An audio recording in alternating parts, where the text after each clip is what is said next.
KSRTC bus ಮತ್ತು bike ಮಧ್ಯೆ ಭೀಕರ ರಸ್ತೆ ಅಪಘಾತ.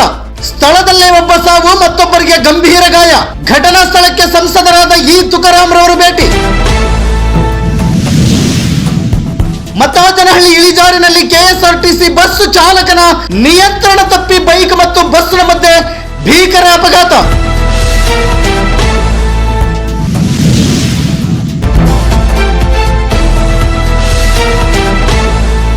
ವೀಕ್ಷಕರ, ಇಂದು ಬೆಳಗ್ಗೆ 9 ಗಂಟೆ ಸುಮಾರಿಗೆ ಶೆಲಿಯಪ್ಪನಹಳ್ಳಿ ಮಾರ್ಗವಾಗಿ ರಾಂಪುರಕ್ಕೆ ಹೋಗುತ್ತಿದ್ದ ಕೆಎಸ್ಆರ್ಟಿಸಿ ಬಸ್ ಒಂದು ಮುತ್ತಾಜನಹಳ್ಳಿ ಇಳಿಜಾರಿನಲ್ಲಿರುವ ಕರಡಧಾಮ ದ್ವಾರಬಾಗಿಲ ಬಳಿ ಕೆಎಸ್ಆರ್ಟಿಸಿ ಬಸ್ ಮತ್ತು ಮುತ್ತಾಜನಹಳ್ಳಿ ಗ್ರಾಮದ ಬೈಕ್ ಮಧ್ಯೆ ಡಿಕ್ಕಿ ಸಂಭವಿಸಿ ಸ್ಥಳದಲ್ಲೇ ಒಬ್ಬ ಮೃತಪಟ್ಟಿದ್ದು, ಮತ್ತೊಬ್ಬರು ಗಂಭೀರ ಗಾಯಗೊಂಡಿದ್ದಾರೆ ಎಂದು ತಿಳಿದು ಬಂದಿದ್ದು, ಹೆಚ್ಚಿನ ಚಿಕಿತ್ಸೆಗೆ ಬಳ್ಳಾರಿ ವಿಮ್ಸ್ಗೆ ಕರೆದೊಯ್ಯಲಾಗಿದೆ ಎಂದು ತಿಳಿದು ಬಂದಿದೆ.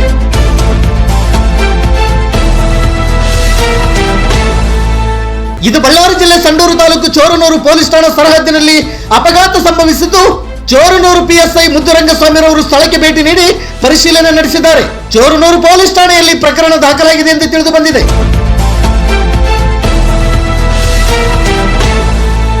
ವಿಶೇಷ ವರದಿಗಾರರು ಮಂಜುನಾಥ್ ಭೀಮಶಕ್ತಿ. ಇದು ಗರುಡ ನ್ಯೂಸ್. ನಾನು ಮಲ್ಲೇಶ್ ಕಮತೂರು.